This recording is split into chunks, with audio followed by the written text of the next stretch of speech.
और इस वक्त की एक अहम और बड़ी खबर आपको देते हैं। मेंढड़ में दहशतगर्दों के ठिकाने पर का पर्दाफाश कर दिया गया है। जी हाँ, इस वक्त की बड़ी खबर, दहशतगर्दों के ठिकाने का मेंढड़ में पर्दाफाश किया गया है। दो हैंड ग्रेनेड, 3 AK मैगजीन बरामद किए गए हैं और AK-46 बॉडी कोर और नकदी बरामद की गई है। दहशतगर्दों का मददगार निसार अहमद गिरफ्तार किया गया है। 2 माह से ज्यादा अरसे तक दहशतगर्दों को पनाह देने में मदद की निसार अहमद ने और गोला बारूद और असलहा को ठिकाने पर रखता था निसार।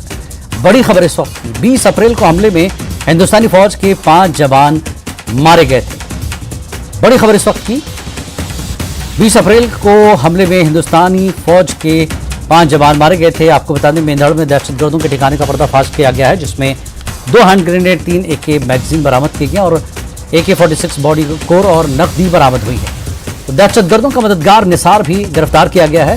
2 माह से ज्यादा अरसे तक दहशतगर्दों को पनाह देने में मदद की थी निसार ने और गोला बारूद और असलहा को ठिकाने पर रखता था निसार। और 20 अप्रैल को हमले में हिंदुस्तानी फौज के 5 जवान मारे गए।